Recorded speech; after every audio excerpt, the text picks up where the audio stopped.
वालेकुम to all. जैसे कि हमने जो काइनेसियोलॉजी का जो लास्ट लेक्चर था उसमें हमने स्टार्टिंग पोजीशन स्टार्ट की थी, तो उसमें जो फंडामेंटल पोजीशन थी उसमें हमने लाइंग पोजीशन तक की थी, स्टैंडिंग की कर ली थी, उसके बाद हमने नीलिंग की थी, उसके बाद सिटिंग की थी, उसके बाद लाइंग की थी। अब जो हमारी नेक्स्ट पोजीशन है वो हैंगिंग। अब हैंगिंग पोजीशन में क्या होता है कि जो हमारी जो बॉडी होगी ना वो सस्पेंडेड होगी, ठीक है। और इसमें हमारा क्या होगा कि वो बॉडी जो होगी जो भी बंदा होगा वो ग्रेस्पिंग कर रहा होगा किसी भी हॉरिजॉन्टल बार पे। अब जब हैंगिंग पोजीशन आ गई तो इसमें बॉडी पार्ट्स कैसे कैसे होंगे, अरेंज हुए पड़े होंगे, वो आप देखते हैं। सबसे पहले जो हमारी आर्म्स होंगी वो प्रोनेटेड होंगी, ठीक है। और इसके अलावा हमारी जो फोर आर्म है वो प्रोनेटेड होंगी, और हमारी जो आर्म्स होंगी वो स्ट्रेट होंगी, ठीक है। और आर्म्स जो होंगी शोल्डर से कुछ डिस्टेंस पे होंगी। अच्छा, इस पोजीशन में हमारा जो हेड होगा वो एक तो हाई लेवल पे होगा, और हमारी जो स्केपुला जो होता है, स्केपुलर बोन जो होगी वो हमारी डाउनवर्ड होगी, स्केपुलर नीचे होगा और टुगेदर होगा, मतलब एक दोनों स्केपुला एक दूसरे के साथ होंगे। इसलिए होंगे ताकि ज़्यादा से ज़्यादा नेक अपीयर हो सके, मतलब कि जब जो नेक है ना वो ज़्यादा से ज़्यादा लॉन्ग अपीयर हो सके। अच्छा, इस पोजीशन में हमारी जो ट्रंक होगी और जो हमारी लेग्स होंगी वो तो स्ट्रेट होंगी। इसके अलावा हमारी जो हील्स होती हैं वो टुगेदर होंगी, और इसके अलावा हमारी जो एंकल होंगी ना वो प्लांटर फ्लेक्स होंगी, ठीक है। अब ये तो अब हो गया कि हैंगिंग पोजीशन में बॉडी पार्ट्स कैसे कैसे अरेंज हुए पड़े हैं। अब देखते हैं इन मतलब कि इनमें मसल वर्क कैसे कैसे हो रहा है। आज सबसे पहले जो फिंगर्स के जो फ्लेक्सर होंगे ना वो क्या करेंगे, वो स्ट्रांगली वर्कआउट करेंगे, किसके लिए, ताकि वो ग्रेस्पिंग ज़्यादा से ज़्यादा हो सके बार पे, ठीक है। ये हो गया। अब इसके अलावा जो कि मसल्स हैं ना, जो कि रिस्ट के अराउंड जो मसल्स होंगे वो स्ट्रांगली वर्क करेंगे, ताकि जो जॉइंट्स हैं उस पर जो स्ट्रेन प्रोड्यूस हो रहा है उसको रिड्यूस कर सकें, ठीक है। और इधर मतलब कि सिनर्जिस्ट और फिक्सेटर होंगे, वो क्या करेंगे, वो काम करेंगे किसके लिए, किसके साथ, फ्लेक्सर ऑफ द फिंगर्स के साथ ये सारे काम करेंगे, मतलब कि किसके लिए, स्ट्रेन को रिड्यूस करने के लिए। इसके अलावा हमारे जो एल्बो है उसके जो फ्लेक्सर होंगे वो वर्कआउट करेंगे क्या करने के लिए, कि ताकि हमारे जो जॉइंट्स हैं उस पर जो स्ट्रेन प्रोड्यूस हो रहा है उसको रिड्यूस कर सकें। क्योंकि हमारी जो हैंगिंग पोजीशन है ये हमारी थोड़ी डिफ़िकल्ट पोजीशन है, इसमें हमारी मतलब कि बॉडी पार्ट्स जो होते हैं उसमें पेन जल्दी हो सकता है, तो उसमें स्ट्रेन वगैरह प्रोड्यूस हो सकता है, तो इसलिए ये सारे मतलब कि मसल जो है वर्कआउट करेंगे ताकि स्ट्रेन प्रोड्यूस ना हो सके। अच्छा, इसके बाद है शोल्डर के एडक्टर्स। अब जो शोल्डर के जो एडक्टर्स होंगे वो क्या करेंगे कि हमारी जो बॉडी को लिफ्ट करेंगे, कहाँ पे, आंख पे उसको लिफ्ट करेंगे। अब कौन कौन से मसल होंगे, स्पेशली इसमें लेटेस्ट मसल डोर्साई होगा, ठीक है, और हमारे पेक्ट मेजर एंटीरियरली ये वर्क करेंगे। लेटेस्ट मसल डोर्साई जो है ना पोस्टीरियरली वर्कआउट करेगा, और पेक्ट मेजर एंटीरियरली वर्कआउट करेगा। अच्छा, इसके बाद है डिप्रेसर, रिट्रैक्टर और मीडियल रोटेटर जो है ना स्केपुला के, वो क्या करेंगे कि वो हमारे स्केपुला को फिक्स करे रखेंगे, और हमारे क्या करेंगे जो अपर बैक के है ना उसको ब्रेस करेंगे, ठीक है। इसके अलावा हमारा जो पेरीवर्टिब्रल और जो पोस्टीरियर नेक के जो मसल्स हैं वो क्या करेंगे, जो हमारी हेड है ना और उसके और जो नेक है उसकी पोजीशन को मेंटेन करके रखेंगे। अच्छा, इसके बाद है कि हमारे जो लंबर स्पाइन के जो फ्लेक्सर्स हैं वो क्या करेंगे, और इसके अलावा जो हिप के जो एक्सटेंसर है वो क्या करेंगे कि वो हमारी जो आर्क होती है ना बैक की उसकी टेंडेंसी को करेक्ट करेंगे, ठीक है। और हमारा जो ओवर एक्शन है लेटेस्ट में डोर्साई को उसको कंट्रोल करके रखेंगे, ठीक है। इसके अलावा हमारे जो हिप्स के जो एडक्टर्स हैं ना वो क्या करेंगे कि वो हमारी जो लेग्स हैं ना उसको टुगेदर करके रखेंगे। अब हमारे जो नीज़ के जो एक्सटेंसर होंगे वो हमारे क्या करेंगे कि जो हमारे नीज़ के एक्सटेंसर है वो फुल एक्सटेंशन करवाएंगे नी भी।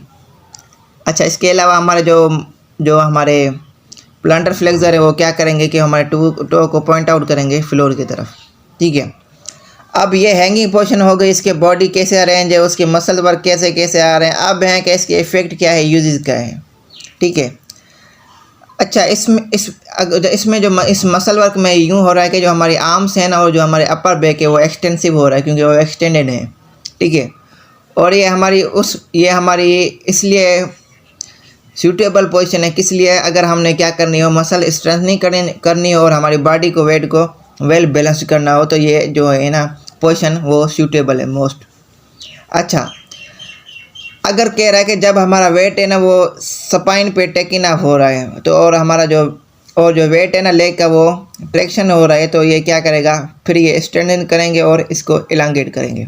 मतलब कि जब वेट शोल्डर का जो वेट है वो टेकिंग अप हो रहा है स्पाइन पे, और जो लेग्स का जो वेट है वो क्या कर रहा है कि वो एक्सट्रैक्शन कर रहा है, ठीक है। एक्सट्रैक्शन जब कर रहा है तो फिर ये क्या होगा, ये स्टैंडिंग हो जाएगा, सीधा हो जाएगा और इलांगेट हो जाएगा। अच्छा, इसके अलावा इसमें हमारी यूजेज में यह है कि इसमें हमारी क्या होगी कि जब इंस्पायरेटरी पोजीशन होती है ना, जब हम इंस्पायरेशन करते हैं तो हमारी जो थोरैक्स होती है वो फिक्स हो जाएगी और हमारी ब्रीथिंग है ना वो डिफ़िकल्ट हो जाएगी। इसी वजह से ये हमारा वीक पेशेंट के लिए पोजीशन बहुत ही अनसूटेबल है। मतलब कि अगर जो वेंटिलेटर्स पे जो इसको मतलब कि ब्रीथिंग वाले मसले हैं या जो वीक पेशेंट है जिसका ब्रीथिंग वाला इंस्पायरेशन वाला जो है ना प्रोसेस है वो वीक हैं, तो उनके लिए ये पोजीशन डिफ़िकल्ट है, ठीक है। क्यों डिफ़िकल्ट है? क्योंकि ये क्या करेगी, क्योंकि इसमें हमारी थोरैक्स हो जाती है फिक्स। जब थोरैक्स फिक्स हो जाती है तो फिर हमारी जो ब्रीथिंग होती है ना वो डिफ़िकल्टी मतलब कि टेक आउट हो जाती है, ठीक है। अब इसके कह रहा है कि अब जब बॉडी को इसके इफेक्ट क्या है, स्ट्रेचिंग ऑफ द बॉडी को, ठीक है, वो स्टिमुलेट होता है, ठीक है। और स्पेशली ये एंजॉय करते हैं जब बच्चा होता है, ठीक है। जब बच्चे होते हैं ना तो उसको ये स्ट्रेचिंग करके हम जैसे ही उसको पकड़ के ऊपर उसको खींचते हैं, फिर नीचे करते हैं जैसे कि, लेकिन बच्चों को यह ज़्यादा मज़ा आता है। तो ये पोजीशन है ना बच्चों के लिए मतलब कि एंजॉयमेंट के लिए बहुत ही सूटेबल है। फंडामेंटल पोजीशन कंप्लीट हो गए, उसके बाद से एक टॉपिक है वो हमारा है पेल्विक टिल्ट। अब जो पेल्विक टिल्ट है ना ये हो रहा है कि इसमें जब के वर्टिब्रल कॉलम में मूवमेंट हो गई, ठीक है, हिप जॉइंट पे, तो क्या करेगा, जो हमारी जो पेल्विस होती है ना वो वैरायटी ऑफ द पोजीशन में स्टेबलाइज होती है। मतलब कि पेल्विक जो होता है, जो हमारा पेल्विस होता है, या वो एंटीरियर टिल्ट होगा या पोस्चरी होगा या लेटरल होगा या रोटेशनल वो टिल्टिंग करेगा, ठीक है। ये आज हम इसमें पढ़ेंगे। इसका सबसे पहले हम पढ़ेंगे एंटीरियर पोस्टीरियर टिल्ट, एंटीरियर और पोस्टीरियर टिल्ट, इसको इकट्ठा करके पढ़ेंगे। इसमें कह रहा है कि जब हमारे इरेक्ट पोजीशन है ना, अब जब हम बंदा सीधा खड़ा हुआ है उसका पोस्चर, ठीक है, तो हम उसकी एंगल का जो होती है पेल्विक टिल्ट की उसको कैसे मेजर करते हैं, ठीक है। अब जब कह रहा है कि जब एंगल है ना एक इमेजिनरी लाइन होती है, ठीक है, जो हम क्या करते हैं ड्रा करते हैं, किससे, सिम्पाइसिस प्यूबिस से और लंबोसेकुलर से ड्रा करते हैं, ठीक है, तो इसको मेजर करते हैं। जब पेल्विक टिल्ट स्टैंडिंग पोजीशन में बिटवीन 50 डिग्री से 60 डिग्री हो तो फिर हम कहेंगे जो पेल्विस है ना वो नॉर्मल है, ठीक है। जब 50 से 60 डिग्री की जो एंगल हो ना स्टैंडिंग पोजीशन में पेल्विस की, तो हम क्या कहेंगे पेल्विस जो है ना वो नॉर्मल है, ठीक है। और दूसरा पॉइंट है कि जो हमारी पेल्विक टिल्ट की जो एंगल है ना वो नॉर्मल तब होगी जब हम स्टैंडिंग पोजीशन में जो है एंटीरियर सुपीरियर इलियक स्पाइन है ना और जो सिम्पाइसिस प्यूबिस है ये हमारी सेम वर्टिकल प्लेन में लाई करेंगे। मतलब कि जब सिम्पाइसिस प्यूबिस और superior anterior superior iliac spine मतलब कि एक ही वर्टिकल सेम वर्टिकल प्लेन में लाई करेंगे तो हम कहेंगे जो पेल्विक है ना वो हमारा क्या है, वो हमारे नॉर्मल में है। इसके अलावा जो हमारी एंगल होती है जब हम उसको मेजर करेंगे, रिकॉर्ड करेंगे पेल्विक इंक्लाइनोमीटर पे, ठीक है, उसमें हम क्या करेंगे जो आर्म्स में से वन ऑफ द आर्म है ना वो हम क्या करेंगे वो सिम्पाइसिस प्यूबिस पे उसको प्लेस करेंगे, ठीक है। और जो अदर वन होगी उसको हम करेंगे पोस्टीरियर सुपीरियर इलियक स्पाइन। अब जब ये करेंगे तो अगर इनके दरमियान इन रीजन के दरमियान स्टैंडिंग पोजीशन में डिग्री जो की जो एंगल है वो 30 डिग्री आ रही है तो फिर हम क्या करेंगे कि जो पेल्विक टिल्ट है ना वो कौन सी है, मतलब कि पेल्विक जो टिल्टिंग है ना वो नॉर्मल है। ये हमने पढ़ ली कि पेल्विक जो टिल्ट है ना वो नॉर्मल कब कैसे होती है, वो क्यों होती है, वो सारा पढ़ लिया हमने। अब जो maintenance of normal angle of anterior posterior tilt का डिपेंड्स है। जब इसमें यूँ है कि जब एंगल होती है ना मतलब कि पेल्विक टिल्ट की, उसको हम स्टेबलाइज कैसे करेंगे, उसको स्टेबलाइज करेंगे हम स्ट्रक्चर्स जो कि होंगे उसकी टेंशन की वजह से, जो कि मतलब कि एम्प जॉइंट के एंटीरियर लाई करते हैं। और इस एंगल को प्रिवेंट करने के लिए ये स्ट्रक्चर्स क्या करेंगे, रिड्यूस करेंगे या एक्शन करवाएंगे हमारे स्ट्रेट एब्डोमिनल मसल और हिप एक्सटेंसर, वो क्या करेंगे कि वो इसकी एंगल को इंक्रीज होने से उसको प्रिवेंट करके रखेंगे। मतलब ये बता रहा है कि इस एंगल को मेंटेन कैसे रखना है, ठीक है। अब ये मतलब कि जो हमारे जो स्ट्रक्चर्स होंगी हमारी जो कि हिप जॉइंट के एंटीरियर होंगे, ठीक है, वो क्या करेंगे कि इस एंगल को रिड्यूस नहीं होने देंगे। और इसके अलावा जो एब्डोमिनल मसल्स हैं और जो हिप एक्सटेंसर है वो क्या है इस एंगल को इंक्रीज नहीं होने देंगे, पेल्विक की जो एंगल होती है उसको। तो पेल्विस की जो एंगल है उसको नॉर्मल करके रखेंगे। अब है अल्टरनेशन इन दी एंटीरियर पोस्टीरियर टिल्ट का पेल्विस। अब जब इसमें एंगल जो होती है उसकी टिल्टिंग में एंगल अल्टरनेशन आ जाए, ठीक है। अब कह रहा है कि जब हमारी जो पेल्विक टिल्ट की जो एंगल है इंक्रीज होगी तो हमारी जो होगी फॉरवर्ड टिल्टिंग होगी, जिसे हम कहेंगे anterior tilting of the pelvis. अगर ये जो एंगल है पेल्विक टिल्ट की वो हमारी डिक्रीज होगी तो फिर उसको क्या कहेंगे पोस्टीरियर टिल्टिंग ऑफ दी, और हम उसको बैकवर्ड टिल्टिंग ऑफ दी मतलब कि पेल्विस कहेंगे, ठीक है। अब इधर है forward tilting of the pelvis. इसमें यूँ है कि हमारी जो इस पेल्विस होगी ना उसकी मूवमेंट होगी कहाँ पे होगी, फेमोरल हेड पे होगी, ठीक है।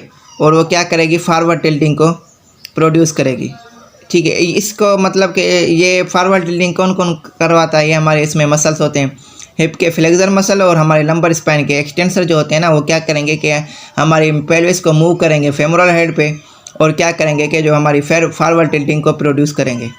इधर कंट्रैक्शन कौन कौन से करवाते हैं, हिप के फ्लेक्सर और लंबर स्पाइन के एक्सटेंसर, ठीक है।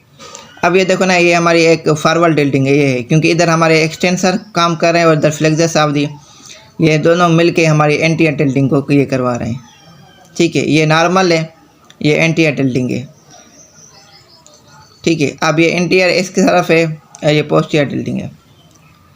अब उसके बाद है backward tilting of the pelvis. जो बैकवर्ड टिल्टिंग है वो कौन करवाते हैं, उसमें हमारे हिप एक्सटेंसर होंगे और एब्डोमिनल मसल्स होंगे। इधर हमारे हिप एब्डोमिनल मसल्स और हिप एक्सटेंसर ये हमारे इसको बैकवर्ड टिल्टिंग करवा रहे हैं, ठीक है।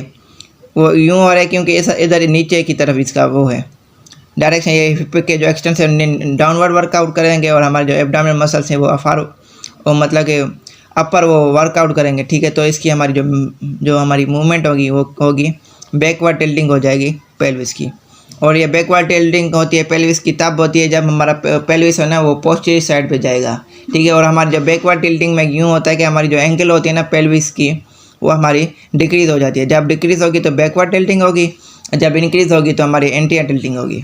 और जब हमारे हिप फ्लेक्सर और लंबर स्पाइन के एक्सटेंसर कंट्रैक्शन करवाएंगे तो हमारी एंटीरियर टिल्टिंग या फॉरवर्ड टिल्टिंग होगी।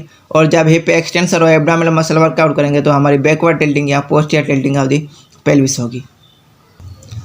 अब है हमारी लेटरल टिल्टिंग। अब एंटीरियर पोस्टीरियर तो हो गया, अब हमारी लेटरल टिल्टिंग मतलब कि पेल्विस लेटरली कैसे टिल्ट होता है, ठीक है। अब कह रहा है कि इसमें हमें यूँ होगा कि हमारा जो पेल्विस होगा वो लेटरली टिल्ट होगा कहाँ पे, फेमोरल हेड पे। इसमें यूँ होगा कि हमारी जो फीमर होती है ना वो फीमर पे जो हमारी पेल्विस होती है ना फिक्स हुई पड़ी होती है हमारी, ठीक है। अब जब हम इस एक वन लेग पे स्टैंड हो रहे हैं और दूसरी जो लेग है वो फ्री है मूव करने के लिए, तो हमारी जो पेल्विस है ना वो टिल्टेड हो रही है लेटरली। जब ये पेल्विस लेटरली टिल्टेड होगी तो ये हमारी क्या करेगी, सेंट्रल ग्रेविटी को लेकर जाएगी उसके बेस में, और ये क्या करेगी, हमारी बैलेंस करेगी किसको, हिप जॉइंट पे एबडक्शन और एडक्शन को बैलेंस करके रखेगी, ठीक है। जो कि हमारी उस लेग को रखेगी जो कि फिक्स हुई पड़ी है। मतलब कि जो हम एक लेग होगी हमारी फिक्स, एक होगी मूव। जब एक लोग लेग फिक्स है दूसरी मूव करे तो इसमें लेटरल टिल्टिंग हो रही है, ठीक है। अब लेटरल टिल्टिंग में यूँ होगा कि जो सेंटर ऑफ ग्रेविटी जो होती है वो बेस ऑफ सपोर्ट की तरफ चली जाएगी, और इधर हमारी जो होगी हमारी जो हिप जॉइंट पे जो एबडक्शन और एडक्शन है वो मेंटेन रहेगी, ठीक है। उस लेग पे मेंटेन रहेगी उस लेग पे जो कि फिक्स हुई पड़ी है, ठीक है। अब जो हमारी पेल्विस की जो अपर इंक्लिनेशन कौन कराएगा, मतलब कि अब पेल्विस को अपवर्ड इंक्लाइंड कौन करेगा, इधर जो हमारे जो मसल्स होंगे इसको मेंटेन करेंगे हमारे एबडक्टर्स ऑफ दी हिप के जो एबडक्टर मसल्स हैं ना वो क्या करेंगे, जो हमारी सपोर्टिंग लेग है ना जो कि सपोर्ट कर रही है, ठीक है, उसकी मदद से ये क्या करेंगे कि हमारी क्या करेंगे, हमारी अपर इंक्लिनेशन करेंगे पेल्विस की, ठीक है। जो हमारी सपोर्टिंग लेग होगी उस पर ये क्या करेंगे, कंट्रैक्शन कराएंगे। कौन कौन से muscle, abductors of the hip joint के जो मसल हैं वो सपोर्टिंग लेग पे कंट्रैक्शन करके हमारी जो पेल्विस की है ना, जो पेल्विस को क्या करेंगे, अपवर्ड इंक्लिनेशन करवाते हैं पेल्विस की। सपोर्टिंग लेग पे वो हमारी हिप के जो एबडक्टर्स वर्कआउट कर रहे थे, जो कि क्या कर रहे थे कि पेल्विस को अपर इंक्लाइन कर रहे थे, इंक्लिनेशन कर रहे हैं। अब जब अपर इंक्लिनेशन होगी तो जो लंबर साइड के जो फ्लेक्सर्स होंगे वो अपोजिट साइड पे क्या करेंगे, वो जो सपोर्टिंग लेग है ना उसको वर्कआउट करेंगे ताकि उसको मतलब कि जो ट्रंक है ना उसको इरेक्ट करके रखें। जब ये इंक्लिनेशन हो रही है ज़ाहिर है एक अपवर्ड मूवमेंट हो रही है, ठीक है। अब उसको ट्रंक को तो इरेक्ट करके रखना है ना, क्योंकि अब अपवर्ड मूवमेंट हो रही है, इंक्लिनेशन हो रही है, ठीक है। अब जो लंबर के जो साइड के जो फ्लेक्सर्स होंगे वो अपोजिट साइड पे क्या करेंगे, जो सपोर्टिंग लेग होगी ना उसको क्या करेंगे, उसको वर्क करा के उसकी ट्रंक को करेक्ट करेंगे, ठीक है। अब ट्रंक को करेक्ट करने का किसका काम है, लंबर साइड के फ्लेक्सर्स क्या करेंगे, उस ट्रंक को इरेक्ट करके रखेंगे। अब कह रहे हैं जब हमारा वेट होता है ना बॉडी का वो ट्रांसफ़र हो जाए, एक लेग से ट्रांसफ़र हो रहा है ना तो हमारे जो हिप के एबडक्टर्स हैं ना वो रिलैक्स हो जाएंगे। मतलब कि जब हम वेट को ट्रांसफ़र करें एक लेग से दूसरी लेग पे तो हमारे हिप एबडक्टर्स है ना वो रिलैक्स हो जाएंगे और हमारी जो पेल्विस है ना वो लेटरली इंक्लाइंड हो जाएगी और डाउनवर्ड की तरफ जाएगी। किसकी तरफ? जो हमारी अनसपोर्टेड साइड होती है ना उसकी तरफ जाएगी। किसके ज़रिए? हमारी जो फोर्स ऑफ ग्रेविटी के ज़रिए। मतलब कि जब आप वेट शिफ्टिंग कर रहे हैं तो हमारे हिप के जो एबिडक्टस हैं वो रिलैक्स हो जाएंगे, ठीक है, और हमारी जो पेल्विस है वो हमारी लेटरली इंक्लाइंड हो जाएगी और डाउनवर्ड की तरफ जाएगी। कौन सी? जो कि अनसपोर्टेड साइड है उसकी तरफ जाएगी। किसके ज़रिए? जो हमारी फोर्स ऑफ ग्रेविटी ना उसके ज़रिए। अब ये लेटरल टिल्टिंग होगी। अब है रोटेशन ऑफ द पेल्विस, मतलब कि पेल्विस रोटेशन कैसे करती है। अब पेल्विस है ना उसको रोटेट हो सकती है। कैसे होगी? कि हमारी जो एंटीरियर सुपीरियर इलियक स्पाइन है ना वो एक साइड से क्या होगा, एक तो थ्रस्ट होगा ऊपर की तरफ और फॉरवर्ड की तरफ जाएगा। मतलब जब एंटीरियर सुपीरियर इलियक स्पाइन है ना एक साइड से थ्रस्ट और फॉरवर्ड की तरफ जाएगा तो हमारी जो पेल्विस है ना वो रोटेटेड होगी। अब इसकी जो रोटेशन है वो किसके साथ एसोसिएटेड है? मतलब कि ये जो इसकी एसोसिएशन रोटेशन की है हमारी जो सेपरेशन ऑफ द लेग होते हैं ना उसके साथ एसोसिएटेड है। क्यों है? क्योंकि हमारी जो एंटीरियर पोस्टीरियर जो डायरेक्शन होता है उसमें ये क्या करती है कि वो ये प्रोवाइड करती है कि वो मोर देन फ्यू इंचेस में बोथ लेग जो है ना वो मूव कर सकते हैं। मतलब कि ये लेग्स को एक मतलब कि असिस्टेंस देते हैं कि हमारी उसकी जो है ना वो एक कुछ ज़्यादा इंचेस से ज़्यादा उनकी लेग्स की मूवमेंट हो रहा है, ठीक है। तो इसकी सेपरेशन के लिए ये रोटेशन करवाते हैं, ठीक है। लेग्स की सेपरेशन के लिए रोटेशन होगी जो क्या करेंगे कि हमारे जो लेग्स हैं ना वो ईजिली मूव हो सके। इसी के साथ ये हमारा ये चैप्टर कंप्लीट होता है तो हम इसका लेक्चर इधर कंप्लीट करते हैं, ठीक है। अब ये जो चैप्टर है ना हमारा जो स्टार्टिंग पोजीशन है, ये chapter exam point of view से बहुत ही इम्पोर्टेंट है, ठीक है। अब इसके लेक्चर में इसमें अगर देखा जाए तो एग्ज़ाम पॉइंट ऑफ व्यू से तो इसमें जो इम्पोर्टेंट जो पोजीशंस हैं, एक तो स्टैंडिंग बहुत ही इम्पोर्टेंट पोजीशन है जो कि एग्जामिनर है ना तकरीबन वो पूछता रहता है, मतलब अप्रॉक्सीमेटली स्टैंडिंग पोजीशन ही पूछता है। इसके अलावा हमारी एक दो मरतबा वो हैंगिंग पोजीशन पूछी है उसने। अगर इसका पूरे चैप्टर में से जो इम्पोर्टेंट टॉपिक देखा जाए तो वो पेल्विक टिल्ट है। पेल्विक टिल्ट वैसे हमारा अगर इसको मतलब कि हमें अच्छे से आना चाहिए क्योंकि ये हमारे क्लिनिकली भी हमारे लिए बहुत ही इम्पोर्टेंट है। लेकिन ये टॉपिक के लिए पेल्विक टिल्ट इम्पोर्टेंट है, लेकिन एग्जामिनर ने अभी तक इसका नहीं दिया। मतलब कि इसको लॉन्ग में नहीं देते तो ऐसे ही देते हैं कि अब शॉर्ट में दे देंगे कि एंटीरियर और पोस्टीरियर टिल्ट क्या है, उसको शॉर्ट में लिखोगे कि आप एंटीरियर टिल्टिंग में कौन कैसे होगी, एंगल डिक्रीज होगी या इंक्रीज होगी, और एंटीरियर टिल्ट में कौन से मसल वर्कआउट कर रहे हैं, और बैकवर्ड टिल्टिंग में कौन से मसल कर रहे हैं, और उसमें एंगल डिक्रीज हो रही है इंक्रीज हो रही है, ठीक है, ये सब रहता है, ठीक है। तो ये चैप्टर इसमें हमारे जो लॉन्ग क्वेश्चन के लिए स्टैंडिंग जो है ना पोजीशन वो बहुत ही इंपॉर्टेंट है। ज़्यादा से ज़्यादा मैं आपको स्टैंडिंग पोजीशन प्रीफर करूँगा क्योंकि ज़्यादा से ज़्यादा ये स्टैंडिंग पोजीशन ही मतलब कि पूछता है, क्योंकि बाकी जो पोजीशन है ना वो उसमें जो बॉडी पार्ट्स है ना तकरीबन जो है ना वो स्टैंडिंग पोजीशन वाले सेम ही आ जाते हैं। तो अगर आपको स्टैंडिंग पोजीशन अच्छे से आता होगा ना तो आप दूसरे जो पोजीशंस हैं ना उस पर जो बॉडी पार्ट्स हैं उसको फुली एक्सप्लेन कर सकेंगे, और इसके अलावा उसके जो मसल वर्क है वो भी आप अच्छे से उसको डिस्क्राइब कर सकते हैं। तो हम अपना ये लेक्चर यहाँ पे एंड करते हैं। उम्मीद है आपको लेक्चर अच्छा लगा होगा। अगर आप मेरे लेक्चर पे फर्स्ट टाइम है तो चैनल पे फर्स्ट टाइम है तो आप लाइक कमेंट और सब्सक्राइब करें और अपना ख्याल रखें। बाय।